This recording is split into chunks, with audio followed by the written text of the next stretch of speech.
days when Yu Fong and I were in seminary together in Atlanta. So this is an ancient version, but it's still my favorite. I charge you in the presence of God and of Christ Jesus, who is to judge the living and the dead, and by his appearing and his kingdom. Preach the word. Be urgent in season and out of season. Convince, rebuke, and exhort. Be unfailing in patience and in teaching. For the time is coming when people will not endure sound teaching, but having itching ears, they will accumulate for themselves teachers to suit their own likings, and will turn away from listening to the truth and wander into myths. As for you, always be steady, endure suffering, do the work of an evangelist, fulfill your ministry. For I am already on the point of being sacrificed. The time of my departure has come. I have fought the good fight. I have finished the race. I have kept the faith. Henceforth there is laid up for me the crown of righteousness, which the Lord, the righteous judge, will award to me on that day, and not only to me, but to all who have loved his appearing.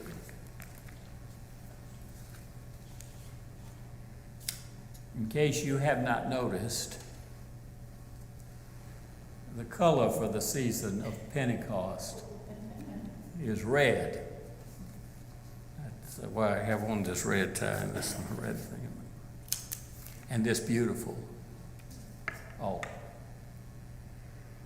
The late J. Wallace Hamilton, who was, I think, one of the great pulpiteers of the 20th century, had among many gifts the ability to take the less well-known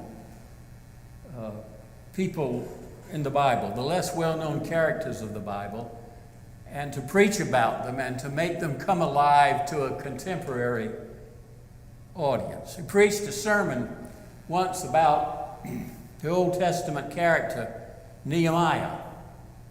Now, I'm sure everybody here remembers Nehemiah. But just in case you don't, let me remind you that Nehemiah was the Old Testament leader in the post-exile period who was told by God to restore Jerusalem and especially to rebuild the walls around the city. Well, there were people in that day who didn't want this to happen.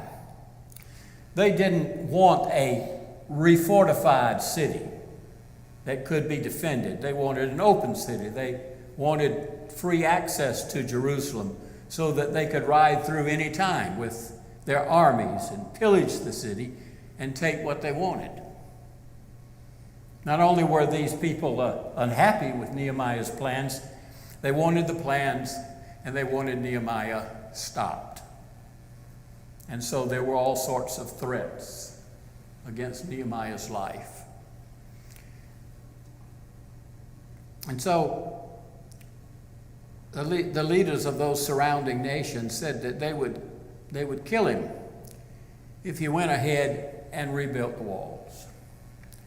In light of all of this, Nehemiah asked himself a question. The question was a very simple one. The question was, should such a man as I flee? Should such a man as I flee?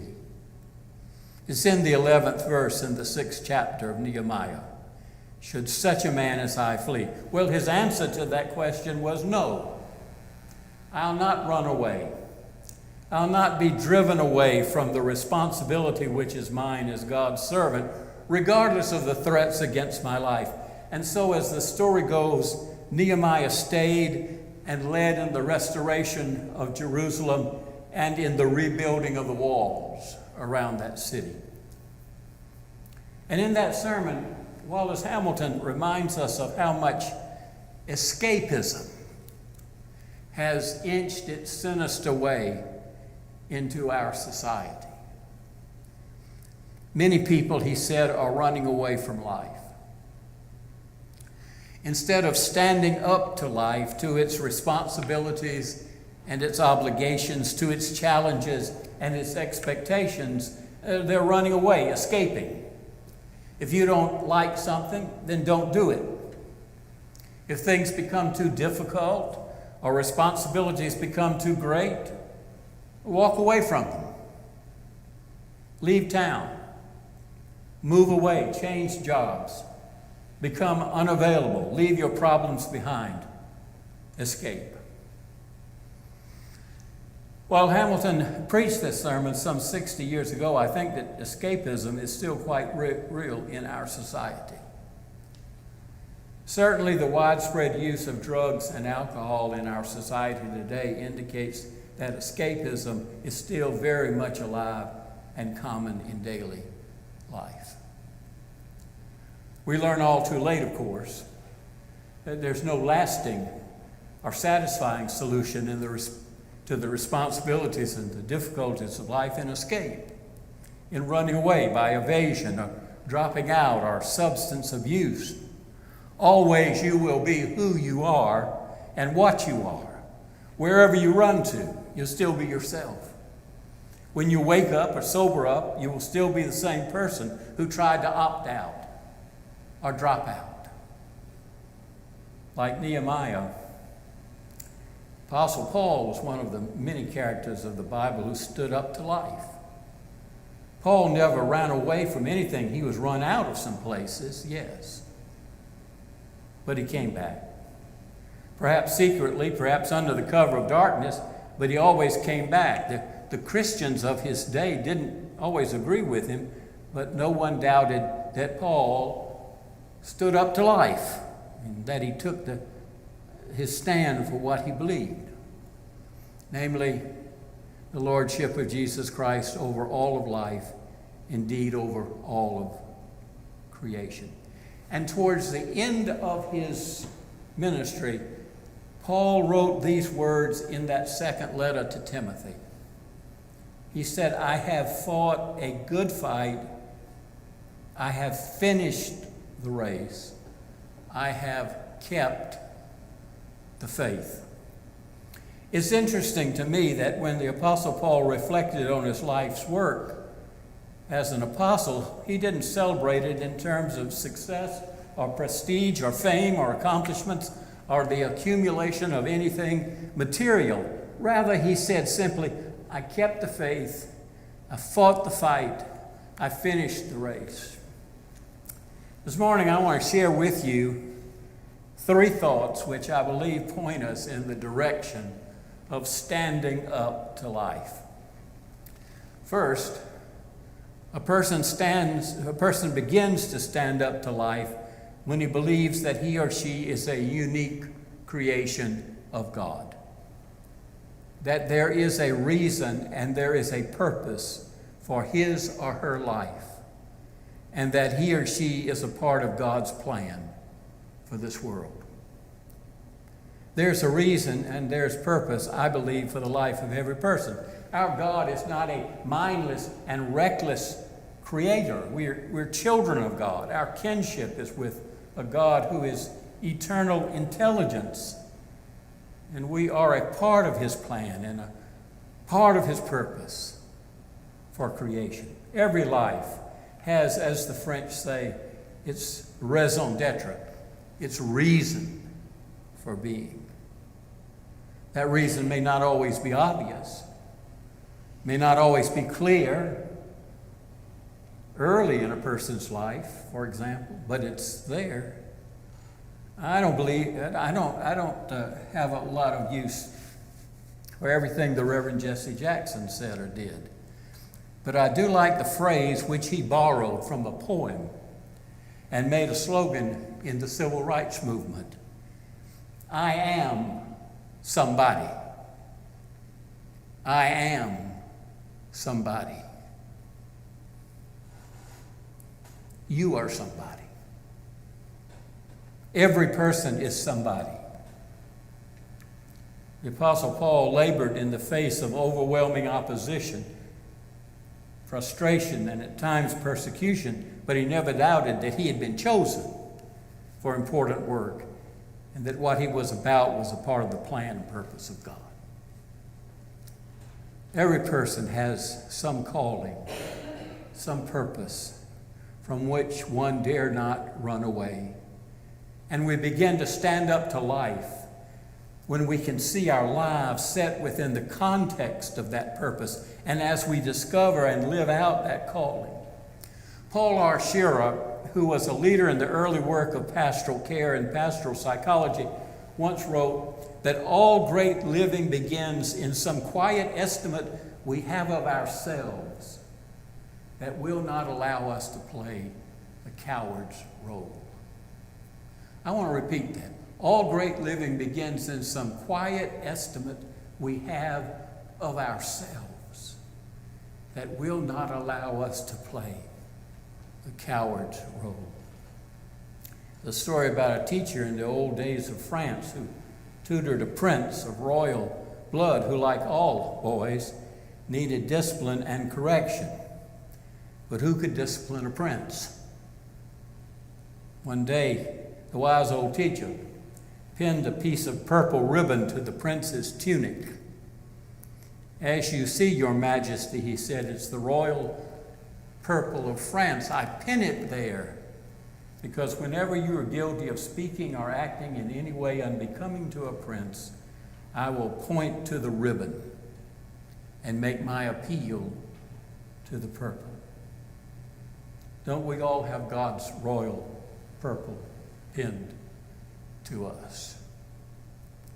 We are all kin to the eternal God, and each of us is uniquely a part of his plan for creation. One of the ways we try to escape, or at least to avoid temporarily the difficulties of daily life, is by imagining ourselves to be someone else. Children are especially good at this. Their imaginations transport them to other worlds and other lives. And adults have a tendency to try to identify with or emulate other people, and in so doing miss out sometimes on their own uniqueness and individuality as a part of God's plan. When I was growing up, I wondered how much better it would be to be someone else, especially someone wealthy and famous. Prince Charles of England and I were born 8 days apart. He was born, I believe, on the 14th of November. I was born on the 22nd of November. We are both 76, although I think he looks considerably older than I do. I daydreamed about what it might be like if somehow God had sorted out the eternal spirits and put me in Prince Charles and put Prince Charles in me. Looked pretty good back then, but now I'm not so sure, considering all that he's had to go through. And I think I would rather be married to Marilyn than to Queen Camilla. I agree. I think that there's some unhappy people in our world today who are unhappy because they're trying to live the lifestyle of someone else. And they're missing the potential joy and satisfaction of their own life by trying to be and live like someone else. Each of us is unique. We have our own individuality, our own characteristics, our own potential, our own gifts and graces, and yes, our own faults too. There's no one quite like us, and we begin to stand up to life when we embrace the unique calling and purpose of our own life. You are somebody. Secondly, a person stands up to life when he or she accepts that what God expects is his or her faithfulness over the time and the talents and the resources of his or her own life. Many people today run away from life because they have an inaccurate understanding of what's expected of them. It's nice to be popular. God doesn't require it. I expect God is quite unhappy with some of the ethical compromises we human beings make in order to be popular. It's nice to be physically attractive. Our society seems to be preoccupied with physical beauty, almost to the point of worshiping physical beauty. God doesn't require us to be physically attractive. And it's a good thing, because it seems that in wisdom quite beyond our human understanding, He's given some of us a good bit less to work with than He has others. It's nice to be prosperous, to have everything a person may need or want materially, but God doesn't require that. It's nice to be successful and to be seen as a success in the eyes of other people. For many people today, success seems to be all that matters in life. But God doesn't require it, and I suspect God is greatly displeased at the lengths some will go in order to achieve success. What God expects of us is our faithfulness over the time, the talents, and the resources and gifts of our own individual lives. Success, beauty, and prosperity are not biblical themes, but faithfulness is a biblical theme. In fact, faithfulness is the central theme of the Bible. All the tests to which God put the children of Israel through during their sojourn in the wilderness, for example, were tests of their faithfulness to Him. And life's greatest reward, I think, is found in the words which the master spoke to the servant to whom he had given the least of the talents in the parable of the talents, when he said, "Well done, thy good and faithful servant. Thou hast been faithful over a few things. Now I will make thee ruler over many things." One of the reasons the Bible is called the book of life is because it is the book of life. And it paints a picture of genuine life as it really is. It tells about crosses to be carried and evils to be overcome. It talks about tribulations to triumph in, about plows to put your hands to and not look back regardless of how tough or unpopular the going becomes. Genuine life is not an endless line of parties and pleasures. At times, it is a battle to be waged in the faith that we are here to serve God and not ourselves. Many today are frustrated because they don't know to whom they belong and they don't know what is really expected of them. Paraphrase a popular expression, when the going gets tough, God's people keep going because they know that in it all and through it all and beyond it all, there is God. We stand up to life when we accept the realization that what God expects of us is faithfulness over the time and the talent and the resources of our lives. Third and finally, a person stands up to life when he or she stands for something right here and right now. There's an old saying that a person either stands for something positive or falls for everything negative. What do we stand for in the life of our family, our church, our community, and in the eyes of those around us? What is our reputation? What do we represent by both our words and our actions? What mental image does another person associate with our lives? Perhaps more to the point, do our lives mirror the values of our Christian faith? No person can genuinely stand up to life until he or she begins to shape and mold a life and a lifestyle that stands for something of value and integrity, and one begins to do that here and now, not sometime later, not somewhere else. 50 years ago, a lot of young people in my generation were coming out of college bent on changing the world. Yes, I was once in my 20s, and even I felt that there were a lot of things about the world of that time that needed changing. There was nothing wrong with our intentions. It was the sphere of our activity that posed the challenge. Very few of us are going to change the world. But each one of us, if we really stand up to life, are going to make some small part of this world better for our having lived in it courageously and responsibly as a Christian person. Carlyle wrote in one of his essays that you should not worry about the dim, unknown, and unknowable future, but you should view the duty that is closest at hand and accomplish as best you can the task that needs to be done this day. I have a philosophy of life, and I suspect some of you may share it. It may be at best optimistic or at worst naive, but I think it's a pretty sound and practical philosophy.